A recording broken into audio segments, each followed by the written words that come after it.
한지민 청년, 우리 양평동의 딸이고 앞으로 또 찬양과 노래를 통해서 하나님께 영광 많이 드러낼 것 같아요. 오늘 처음으로 올려드렸는데 너무 감사합니다. 오늘 말씀의 제목은 예배하는 자를 찾으시느니라 하는 제목입니다.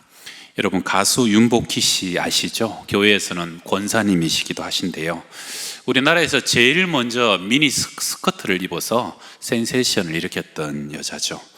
아버지는 어릴 적부터 그 사업 실패로 마약 중독자가 돼가지고 그래서 매번 수용시설에 들락거리는 사람이어서 사실은 거의 기능을 못하는 아버지였고요, 어머니는 그 아버지의 늘 빚을 갚느니라고 늘 허덕이면서 힘들게 유랑극장을 다니면서 항상 그 아버지의 뒷바라지를 하면서 살았다고 합니다. 그나마 또 윤복희 씨가 7살이 되었을 때 어머니는 심장마비로 돌아가셔서 사실상 이제 고아가 되었다네요.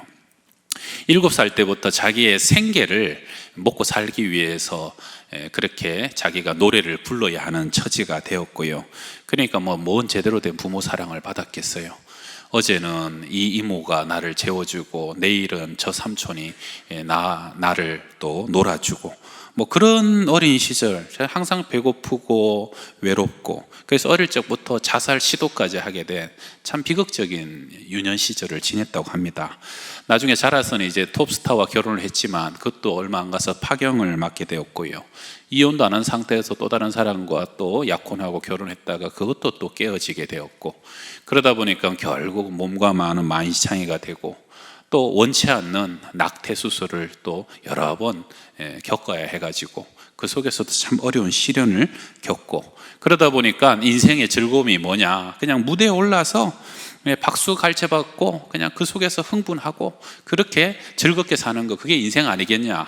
그렇게 하루하루를 흘러가는 대로 살다가요, 오늘 1976년에 대구로 공연을 하러 가는 중에 저녁에 빗길에서 차가 미끄러져 가지고 두 바퀴 뱅글 돌고 옆 차선으로 반대로 차가 튕겨 나갔답니다. 마치 마주오던 트럭에 차가 부딪히면서 굉장히 큰 대형 사고가 발생하게 된 거죠. 그거 상황으로 봐갖고는 이 사람들이 다 죽을 만큼 그렇게 큰 사고였는데, 그런데 하나님이 그때 이 윤복희 씨를 찾아가신 거예요.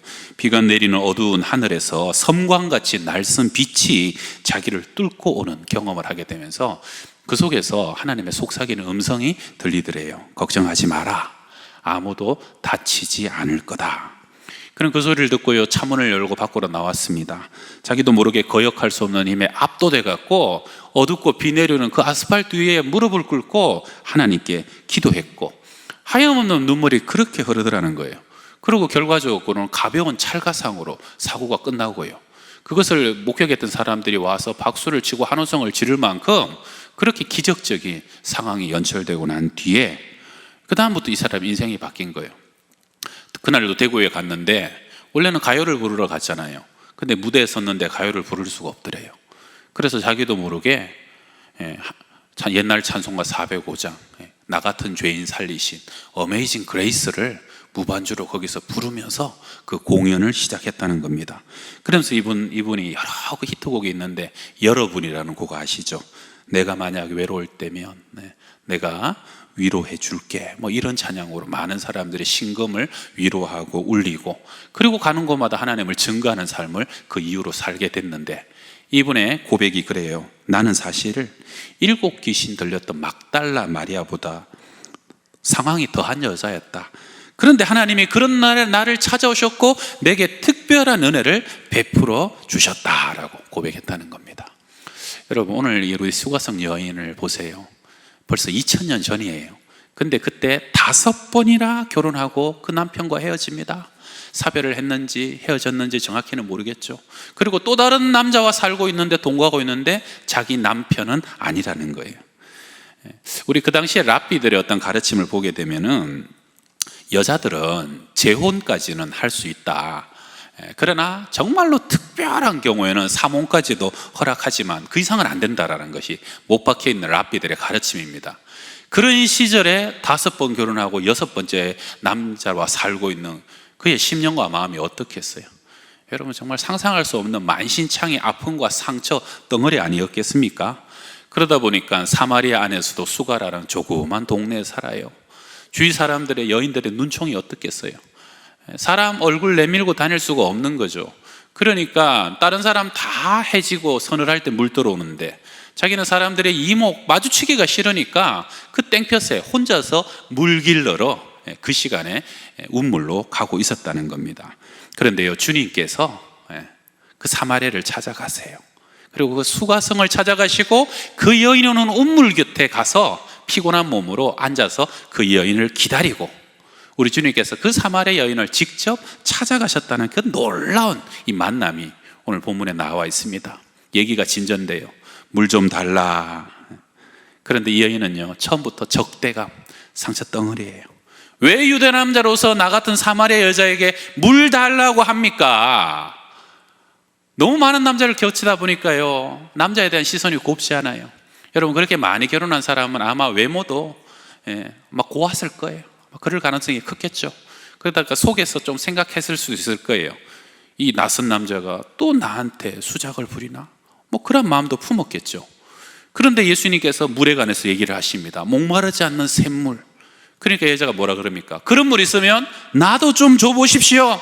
나 이런데 다시는 물길로 오지 않도록.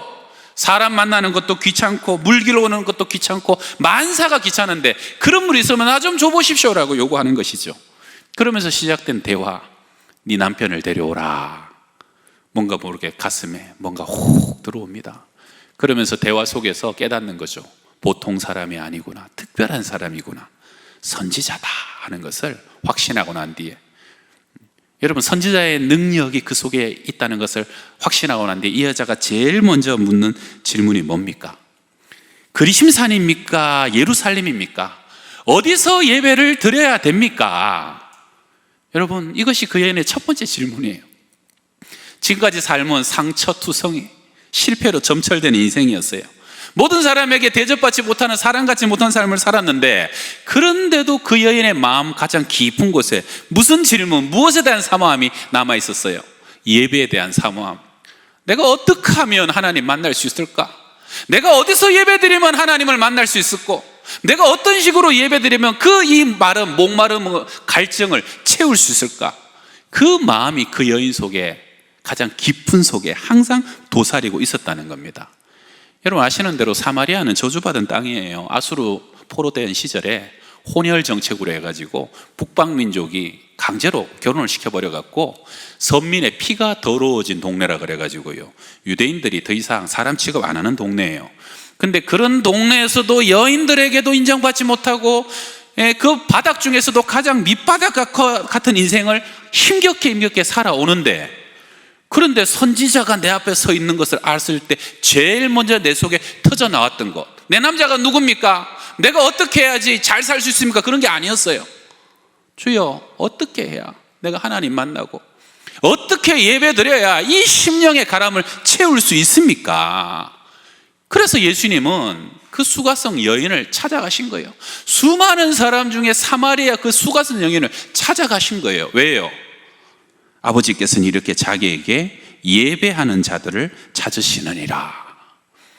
오늘도 교회에서 우리 몇 분이 또 장로님들과 목회자들 중심으로 예배드리고, 여러분 가정 안에서 지금 예배드리고 있죠.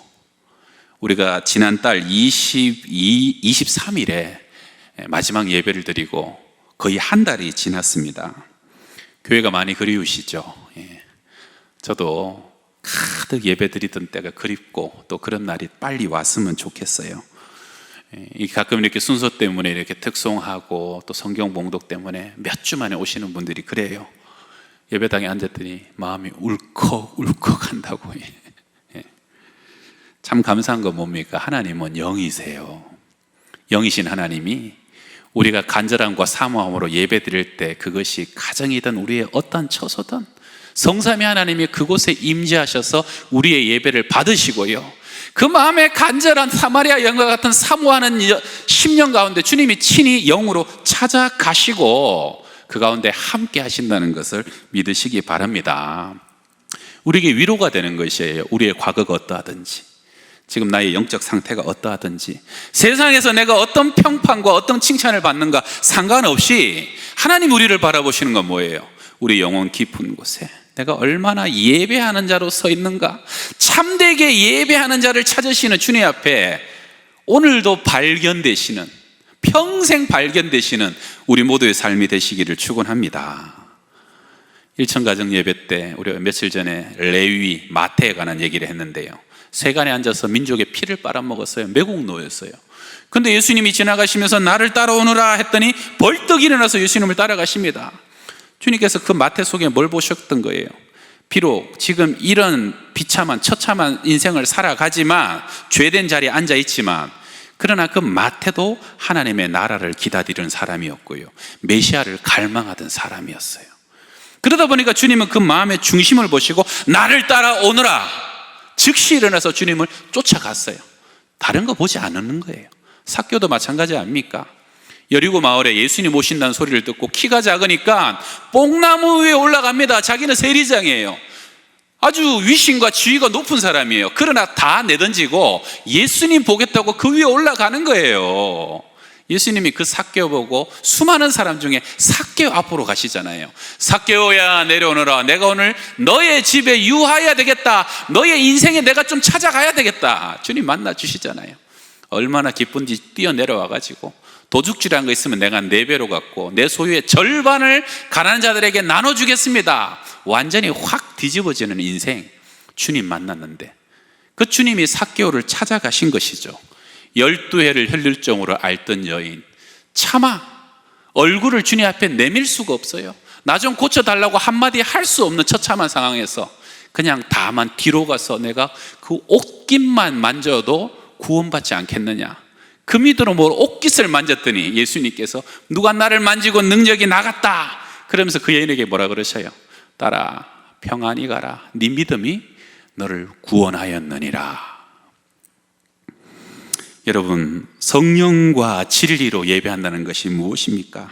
하나님은요, 오늘도 이 땅 위에서 우리의 마음의 중심을 보시고 참되게 예배하는 자를 찾아오시는 하나님이시라는 겁니다. 그 하나님 앞에 날마다 발견되는 우리 모두가 될 수 있기를 다시 한번 간절히 부탁드립니다. 16세기에 가르멜 수도원에 로렌스 형제가 있었어요. 하나님의 임재 연습이라는 책, 그게 하나님의 임재로 유명한 사람이었죠. 그가 40년을 그 수도원에서 요리사, 주방 일을 하다가 마지막에 임종할 때 많은 사람들이 모여서 가만히 평안하게 누워 있으니까 형제님, 지금 뭘 하십니까? 물었대요. 그 임종 앞에서 대답한 말이, 지난 40년간 해온 일을 지금도 하고 있습니다. 그것은 주님을 바라보는 겁니다. 그리고 이 일은 지난 40년도 내가 지금도, 그리고 죽음 이후에도 내가 영원히 해야 될 나의 유일한 일입니다. 얼마나 멋진 고백입니까? 여러분, 겨울도 지나가고요, 인생도 다 지나갑니다. 그리고 예배만 우리의 삶에 남게 된다는 거예요. 제가 옛날에 시골에 살 때, 시골에 가뭄이 오래되게 되면 저수지에 물이요 점점 말라서 물이 빠져요. 그러다가 물이 절반 이하가 되고 그 이하가 되면 아예 동네 사람들이 물을 다 빼버려요. 그러다 보면 나중에 진짜 물반 고기반 되는 때가 있죠. 뭐 소쿠리 이 그물 가져가 가지고 그냥 동네 잔치가 벌어집니다. 막 가물치, 잉어 막 이만한 것들, 야, 그 바다까지 가니까 어떻게 그렇게 큰 고기가 많은지. 그리고 고기를 다 잡고요, 그 다음 며칠 정도 더 지나서 더 마르면 이제는 저수지가 완전히 드러나는데 제일 먼저 보이는 게 뭐예요? 쓰레기. 와, 저수지에 얼마나 쓰레기가 많은지, 평상시에는 쓰레기 있는 줄도 몰랐는데 막 온갖 무슨 과자, 봉지, 풀 썩은 거, 폐타이어, 녹슨 철사, 얼마나 바닥이 지저분한지 몰라요. 그걸요 그냥 몇 수레를 갖다가 다 태우고 다 버리고 저수지를 깨끗하게 만듭니다. 그 다음에는요, 저수지 바닥이 드러나면, 바닥이 물 차 있을 때는 몰랐는데 움푹 패인데, 그리고 토사가 쌓여서 튀어나온데 그냥 물길이 뒤틀린 데는 데가 다 보이는 거예요. 그러면 깎을 때를 그냥 깎아내고 토사를 다 걷어내고요, 패인 곳은 메꾸고, 그리고 뒤틀린 것은 곱게 바르게, 그렇게 작업을 하는 거죠. 그래갖고 한참 걸려요. 그러고 난 뒤에 그 다음에 때가 되면은 비가 오죠. 물이 그냥 다시 채워지죠. 겉보기에는 비슷한 저수지지만 전혀 다른 저수지가 된 거죠. 얼마나 그 물이 깨끗해졌는지, 그리고 그 물이 풍성해졌는지. 여러분, 하나님이요, 우리의 심령도 때때로 은혜의 단비를 말리십니다. 우리 심령도 바짝 말리셔가지고요, 우리의 내면이 다 드러나게 만들어요. 하늘이 닫혀버리는 것처럼 내가 일상 가운데 누리던 은혜의 통로가 다 닫혀버리면 우리의 심령이 활짝 드러나게 될 때가 있다는 거죠. 근데 그때 하나님이 우리를 깨끗게 하십니다. 우리 안에 죄와 어둠과 우리 안에 온갖 찌꺼기를 다 제거하시고 불태우는 시기예요. 그리고 우리 안에 교만으로 높아진 것을 주님께서 깎으시는 거죠. 야, 내가 이렇게 교만했구나, 내가 뭔가 대단한 줄 알았는데 아니라는 것이죠. 그리고 패여진 심령들, 상처난 심령들, 뒤틀려갖고 항상 부정적이고 쓴뿌리가 가득했던 심령들을 주님께서 그때 새롭게 하시는 것이죠. 치유하시는 것이죠. 온전케 만들어가는 때가 있다는 겁니다. 이냐시오 로욜라는 이냐시오 로욜라라는 이제 중세의 아주 깊은 영성가는요, 그래서 우리가 하나님을 향한 신앙의 여정을 해갈 때 하나님께 가까이 가고 전진해가는 영적 위안만 가지고는 우리의 영성이 온전히 성장할 수 없다, 거룩하게 세워질 수 없다. 그래서 하나님은 우리에게 영적인 위안, 위로와 또 영적인 고독, 영적인 곤고함을 함께 우리 가운데 허락해 주시는데, 여러분, 항상 맑은 날만 계속 이어지면 사막이 된다 그러잖아요. 그래서 하나님은 영적 위안과 영적 고독을 병행하시는 분인데, 영적 위안은 뭐냐? 뭐 이런 거예요. 마음이 기쁘고 평안하고 항상 하나님이 내 곁에 계시고 가까이 계신 것처럼 느껴지는 것이 영적 위안인데, 영성신학의 용어예요. 영적 고독은 마음이 갈급해요, 답답해요, 냉랭해져요. 하나님 멀리 계신 것 같고 안 계신 것 같고 안 느껴지는 거예요. 이게 영적 고독이에요. 로욜라는요, 왜 우리에게 영적 고독이 찾아오느냐, 세 가지 이유가 있는데, 첫 번째는 영적으로 게으르기 때문에, 기도 안 하고 경건생활 안 하고 특별히 죄 짓기 때문에 하나님과 사이가 막혀가지고 영적인 은혜가 끊겨버린다는 거죠. 이건 뭐 당연한 거죠. 그런데 문제는 나는 지금 크게 죄 지은 것 같지도 않고 마음에 여전히 사모함과 예배를 드린다고 애를 쓰는데 계속 마음이 컬컬하고 답답하고 하나님의 위안도 은혜도 느껴지지 않을 때 왜 그러냐? 두 번째 이유가 하나님 우리를 실현하신다는 거예요. 하나님의 은혜의 물줄기를 끊었어요. 그냥 거쳐지고 내 안에 은혜로 덮여졌던 옷들을 확 벗겨버렸어요. 그랬더니 여전히 앙상한 우리의 영혼을 대면하게 만드신다는 거예요. 그 은혜가 다 걷어졌더니 나의 실상과 나의 리얼리티가 내가 생각했던 모습이 아니었다는 것이죠. 여전히 연약하고 찌르고 상처 가득하고 여전히 빈약하던 우리 모습을 보게 하시려고. 그래서 하나님께서 영적 고독을 주시고, 그래서 결과적으로 세 번째는 은혜의 본질이 뭐냐? 사람들은 여러분 이렇게 생각합니다. 창문 열어놓으면 항상 바람이 들어올 거라고 착각하고요, 커튼만 걷어놓으면 항상 햇빛은 들어온다고 착각합니다. 여러분, 창문 아무리 열어놔도 바람 안 불면 바람 못 맞는 거예요. 아무리 커튼을 걷어놔도 햇빛이 안 비춰지면 우리가 햇살을 받을 수 없는 거예요.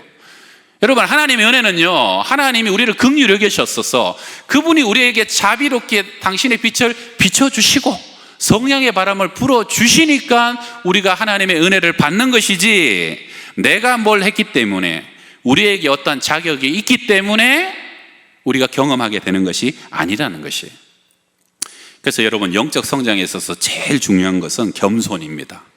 내가 이런 존재밖에 안 되는구나.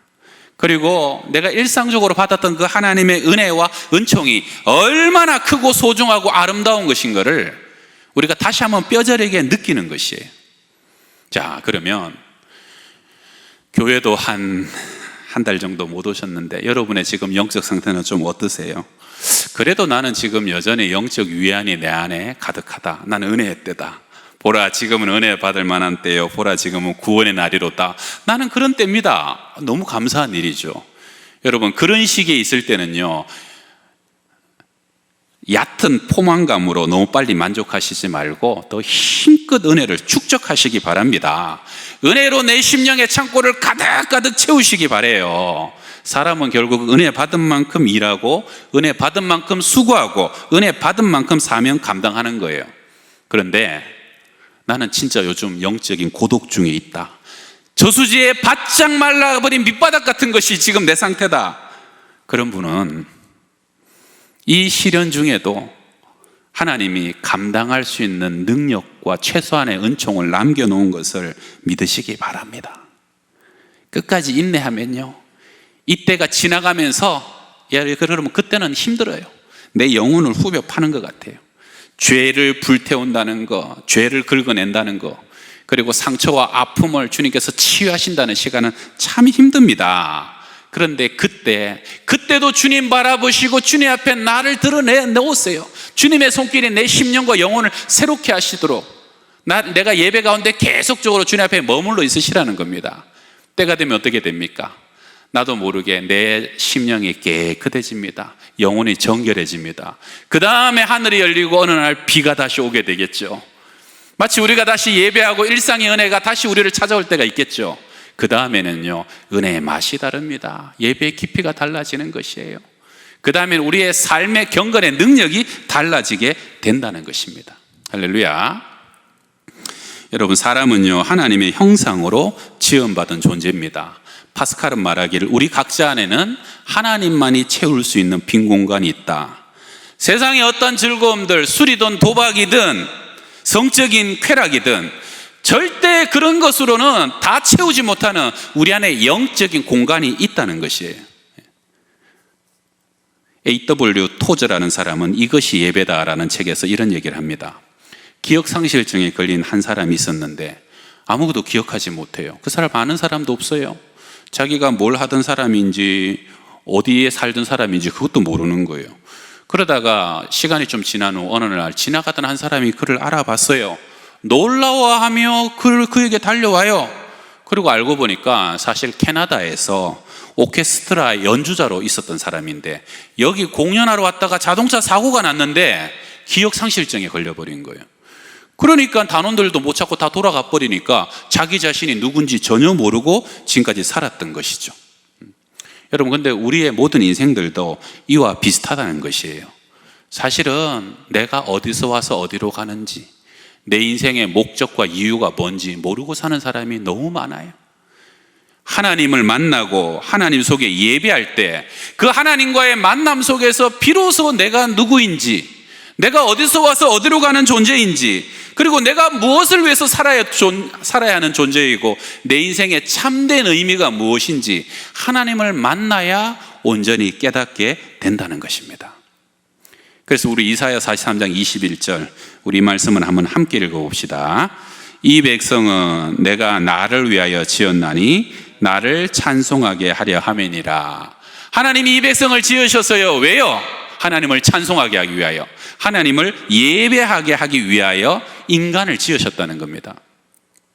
여러분, 하나님은 에덴 동산을 지으실 때부터 저녁마다 동산 안에 거하시면서 사람과 교제하고 사람의 예배를 받기를 기뻐하셨던 분입니다. 사람은 예배를 통해서 하나님의 거룩하신 가운데 물들어 그래서 세상을 하나님의 나라로 변화시켜가는 존재로 지음 받았다는 것이에요. 그러나 어느 날 사람이 하나님께 불순종하고 타락하게 되죠. 그래서 경건한 셋의 후손으로 이어지지만 또 타락한 가인의 후손으로 계속 이어집니다. 차이는 뭡니까? 셋의 후손은요, 하나님을 예배하는 후손이고 가인의 후손은 세상을 예배하는 후손이었다는 거예요. 그러나 후에 이 가인의 후손은 물질 문명을 발전시키지만 물질 문명이 발달할수록 하나님과는 더 멀어집니다. 거기다가 안타까운 것은 셋의 후손들마저 나중에는 가인의 후손들에 흡수돼 버려요. 죄가 의를 삼켜버려요. 성경은 창세기 6장에서 이렇게 표현하죠. 하나님의 아들들이 사람의 딸들의 아름다움을 보고 자기들이 좋아하는 모든 여자를 아내로 삼는지라. 사람이 타락하니까요, 보이지 않는 내면, 보이지 않는 하나님은 바라보지 않아요. 그저 외적인 거, 육적인 거, 세상적인 거, 보이는 것만 쫓아가면서 계속 타락해 간다는 것이에요. 마침내 하나님이 세상에 사람 지은 것을 한탄하시면서 근심하시고, 그래서 어쩔 수 없이 의인 노아의 가족만 남기고 인생을 쓸어버리기로 작정하시죠. 그래서 홍수가 나고 1년 열흘간 방주 속에 갇혀있던 노아 가족이 땅에 나와서 무지개 언약을 보면서 제일 먼저 한 일이 뭡니까? 하나님께 예배하고 제사하는 일이었어요. 하나님은 아담 가족을 통하여서요, 다시 이 세상에 예배를 리세팅하신 거예요. 그런데 죄의 뿌리는 생각보다 너무 깊었어요. 홍수 사건 이후에도 사람들은 또다시 바벨탑을 쌓으면서 스스로가 하나님 되기를 원했고, 세상은 죄로 더 가득해지고 죄로 더 관영해지기 시작했습니다. 그래서 하나님은 창세기 12장, 우리가 오늘 읽은 구약 본문이죠, 아브라함을 불러내십니다. 왜요? 하나님이 창세 때의 목적을 다시 이루시려고. 너는 너의 고향 친척 아비 집을 떠나라. 너의 그 죄악 가득한 갈대아 우르를 떠나서 내가 너로 큰 민족을 이루어 내게 복을 주어 너를 창대케 하리니 네가 복이 될지라. 땅의 모든 족속이 너로부터 시작하여 다시 복을 얻게 될 것이다. 그 아브라함을 불러내는데요, 이 아브라함의 삶은 여러분 창세기 12장부터 읽어보십시오. 가는 곳마다 예배하는 것이 아브라함의 삶입니다. 그리고 하나님은 그 예배를 받으시고 아브라함을 축복하시고 아브라함으로부터 천하 만민이 복을 받은 아브라함의 하나님의 나라를 다시 세우셨다는 것입니다. 12장에서 가나안 땅에 들어가자마자 베델과 아이 사이에서 제단을 쌓으면서 제일 먼저 예배합니다. 13장에서는요, 롯과 헤어지죠. 네가 좌하면 나는 우하고 네가 우하면 좌하겠다. 롯은 물질 문명을 보고 소돔성으로 가죠. 그러나 아브라함은 달랐어요. 나는 물질 따라가지 않는다. 하나님이 따라간다. 롯이 가자마자 제일 먼저 또 제단을 쌓고 예배합니다.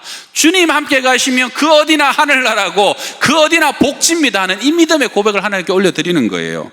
14장에서는 롯이 가나안 5방백에게 사로잡히잖아요. 전쟁이 일어납니다. 그리고 아브라함이 이겨요. 아브라함이 전쟁에서 이기고 전리품 가지고 돌아온 길에 멜기세덱, 예수 그리스도의 표상적인 제사장을 만나죠.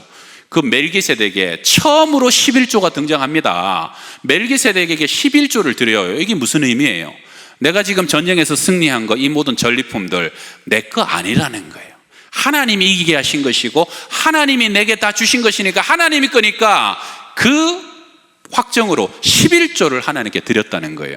11조를 드리면서 그 앞에서 또 한 번 예배합니다. 그리고 그 뒤에 때마다 중요한 일마다 예배하다가 결정적인 거 어디 나와요? 창세기 22장. 백세에 난 아들 이삭을 기꺼이 하나님께 번제로 태워드리면서요, 예배의 절정을 하나님께 표현합니다. 하나님 이쯤 되니까요, 너무너무 기뻐하시는 거죠. 내가 이제야 네가 정말로 마음의 중심으로 하나님이 경외한 줄을 아노라 하면서 하나님께서 결정적으로 축복하십니다. 창세기 22장 17절 18절, 여러분 믿음으로 이 말씀을 함께 같이 읽읍시다.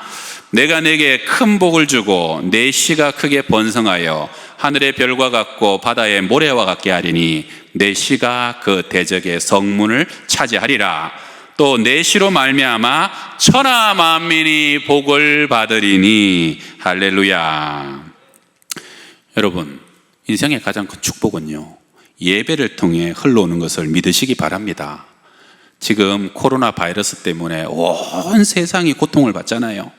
여러분, 세상이 치유되려면 백신도 필요하고 사회적인 격리도 필요하고 의술도 필요하지만, 그러나 여러분 근본적으로 보세요. 왜 세상에 병이 오고 어둠이 오고 사망이 오고 저주가 오고 고통이 옵니까? 하나님 떠나면 그 속에서부터 모든 것이 시작되는 거예요. 여러분, 근본적인 대책은 뭐예요? 근본적인 치유와 회복은 뭡니까? 예배입니다. 하나님을 다시 이 땅의 왕으로, 임금으로, 우리의 주인으로 모셔드리는 것이에요. 예배를 통해서 하나님과 깊이 연합하는 거예요. 하나님 안에 우리 안에 하나님이 찾아오실 때, 그때 예수 그리스도는 폭풍과 풍랑을 밟고 우리 안에 오셔서 평안하라 잠잠하라, 온 세상을 다시 회복해 하시는 그 모든 역사가 예배 가운데 있다는 것을 믿으시길 바랍니다. 주님 만난 이 수가성 여인, 그전에는 언둔과 수치, 부끄러움의 삶이었지만요, 완전히 변화됩니다. 사실은 변화된 게 아니에요. 원래 그런 기질이었을 거예요. 원래 그렇게 기뻐하고 외치고 뛰어나가기를 즐거워하는 여인이었을 거예요. 내가 메시아를 만났다, 동네 사람들아 내 말 좀 들어봐라 하고 뛰어나가잖아요. 그리고 온 동네 사람이 그 여인을 따르기 시작하잖아요. 여러분, 주님을 만나고 예배의 진리를 깨닫고 나면요, 저절로 기쁨은 강물같이 우리의 삶 속에 새로 밀려오기 시작한다는 것입니다. 어제 저도 선유도를 잠깐 가봤더니 매화도 벌써 이쁘게 피었고 산수유도 피었고 얼마나 좋은 계절인지 몰라요. 하나님은 이런 시절에도 당신은 여전히 햇빛을 주시고 여전히 바람을 불어주셔서 꽃들을 피우셨더라고요. 정말로 기쁨과 생명의 계절 아닙니까? 그런데 마냥 즐거워할 수만 없는 또 계절 아닙니까? 이때 우리가 할 수 있는 일이 뭡니까? 여러분, 예배합시다. 하나님 바라봅시다. 치유도 구원도 회복도 하나님께 있습니다 라고 계속적으로 선포하고 기도하고 찬양할 수 있길 바랍니다. 그 속에서 기쁨은 다시 이 땅을 회복하게 될 겁니다. 오늘 여기 오신 분들도 별로 많이는 안 기쁘신 것 같아요. 그러나 하나님이 우리가 찬양할 때 기쁘게 해주실 거예요. 제가 어릴 적에 주일학교에서 배운 노래가 하나 있는데 설교 준비하다가 생각나더라고요. 예배 시간에 떠드는 아이, 예수님이 보시면 뭐라 하실까? 기도 시간에 장난꾸러기, 예수님이 보시면 뭐라 하실까? 아니 안 돼요. 그 다음 뭔지 아세요? 예수님이 화내실 거야. 제가 어릴 때 이 노래를 부를 때마다 자주 불렀어요. 이거 주일학교에서. 제가 조금 여러분 이렇게 조용하고 정숙했을까요? 좀 장난치고 막 그랬을까요? 많이 떠들진 않았는데 항상 이 찬양이 부담이 돼요. 근데 제가 목사가 되고 가만히 보니까 그렇게 좋은 찬양은 아닌 것 같아. 예배 시간에 장난꾸러기, 예수님이 화내신다, 이놈하신다, 예수님께서 미워하신다, 그렇지는 않겠죠. 성경을 가만히 보게 되면 여러분, 바울과 실라 보세요. 빌립보 감옥에서요 찬양하잖아요. 뭔 격식과 형식을 갖췄겠어요. 그러나 그 처참한 상황에서도 내가 할 수 있는 노래, 내가 할 수 있는 눈을 열어 주님 바라보는 거예요. 근데 주님이 그 가운데 역사하셔요. 모든 매인 것이 벗겨지고요, 옥문이 철컥철컥 열리고 하나님의 능력이 나타난다는 거예요. 드고와 들의 여호사밧의 찬양대 찬양할 때 앞에는 모압 아몬 몇만 족속도 연합 대군이 진을 치고 있어요. 얼마나 두렵고 떨리는 상황입니까? 그런데 성가대가 앞에 나가서 여호와께 감사하세, 그는 선하시고 인자하심이 영원하도다 찬양하는 거예요. 그랬더니 주의 영이 임하면서 적들이 자중질환이 일어나서 자기들끼리 싹 다 전쟁하고 싹 다 쓰러져 버리잖아요. 여러분, 이것이 예배와 찬양의 능력입니다. 대단히 거창할 필요 없습니다. 내가요, 여러분, 정숙하게 온전하게 예배 드릴 수도 있지만 그렇지 못할 때라도 내가 할 수 있는 예배의 모양과 자세와 내가 드릴 수 있는 것으로 하나님께 드릴 때 하나님은 그 속에서 그걸 받으시고 주의 영이 일하시고 역사하신다는 것이죠. 중요한 건 뭡니까? 내 안에 주기심을 주님께 드리는 것이죠. 그것으로 예배는 충분하다는 것이죠. 사랑하는 우리 성도 여러분, 이때 우리가 할 수 있는 것은, 제가요 지금 몇 주 예배에게 드리잖아요. 여러분, 우리의 가정이 예배가 되길 바라고 우리의 삶이 예배가 되길 바랍니다. 우리의 모든 언어와 행실과 순간순간이 예배가 될 수 있길 바랍니다. 그러면요, 메인 것들이 벗겨집니다. 높아진 것들이 무너지고요, 여러분, 떠나야 될 것들이 그때부터 떠나가는 것을 믿으시기 바랍니다. 옛날에 우리 시골에 살 때 우리 어머니들 콩나물을 직접 기르는 분들 많았죠. 시루에다가 아침 저녁으로 물을 부어요. 가만히 보면 물은 그냥 다 빠져나가는 것 같은데 그 다음날 되면 콩나물이 쑥 자라있고 쑥 커져 있고. 저는 여러분의 가정에서 이때 할 수 있으면 더 많은 예배를 드릴 수 있길 바랍니다. 할 수 있으면 우리가 드릴 수 있는 찬양을 드리고 우리가 드릴 수 있는 기도를 올려 드리시길 바랍니다. 왜요? 하나님은 예배하는 곳에서 역사하시고 일하시기 때문에요. 지난 주간에 전화로 몇 가정을 신방했더니 이런 얘기를 해요. 아버지가 교회를 안 나가신 지 오래됐대. 그런데 저녁마다 가족이 같이 저녁을 먹어요. 그리고 아버지가 꼭 식탁에 앉아서 커피를 한동안 마신다는 거예요. 그래서 가족들이 계획을 짜서 저녁 식사 끝나자마자 바로 예배를 텔레비로 켜는 거예요. 그래갖고 예배를 드리는 거예요. 그냥 그러니까 커피 마시다가 어쩔 수 없이 예배를 구경하다가 오래되니까 입술이 움직일랑 말랑 한다는 거예요. 한 집안도 그냥 늘 예배를 매일 드리다 보니까 오랫동안 지금 교회 안 나가던 아들이 그 속에서 계속 마음이 뭔가 동했는지 코로나 끝나면 교회 갈게요. 그러고 막 스스로 고백을 하더라는 거예요. 여러분, 이것이 찬양의 능력입니다.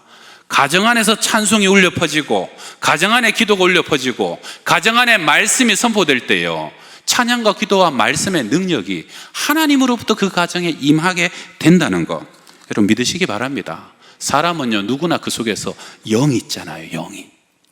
그 영은 오늘 수가성 여인처럼 그러한 삶을 살고 있을지라도 내 영 깊은 곳에 하나님을 향한 사모함과 갈급함이 있다는 것을 여러분이 아셔야 돼요. 그 영이 다시 깨어나도록 하는 게 뭡니까? 잃어버렸던 예배가 가정 안에서 울려 퍼지는 거예요. 예배가 보여지는 것이에요. 예배가 들려지는 것이에요.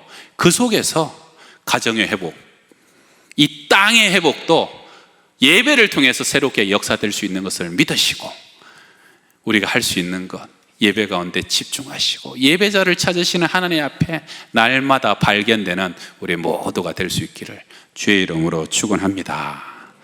아멘. 기도합시다. 하나님 아버지, 한 달이 지났네요. 예배당도 그립고 성도의 따스한 부대끼는 손길도 그립고 함께 모여 찬송하는 시간도 그립습니다. 그러나 오늘 우리 각자가 선 가정, 삶의 처소에서 예배하지만 우리가 드릴 수 있는 마음의 중심을 올려드립니다. 수가성 여인을 찾아가신 주님, 우리 각 가정과 마음의 중심에 찾아와 주셔서 영혼이 마르지 않는 샘물로 충만케 하여 주옵소서. 너무너무 어려운 시절을 지나면서 영적 곤고함 가운데 계신 분들도 있습니다. 헛된 시간이 아니라 오히려 영혼이 새롭게 되는 시간으로 주장하셔서 교만은 깎여지고 패어진 상처는 위로와 치유로 회복되고 쓴뿌리 뒤틀림 심령들은 이제 감사로 가득해 하사 주님 주시는 기쁨이 충만해지게 하여 주시옵소서. 예수님의 이름으로 기도합니다. 아멘.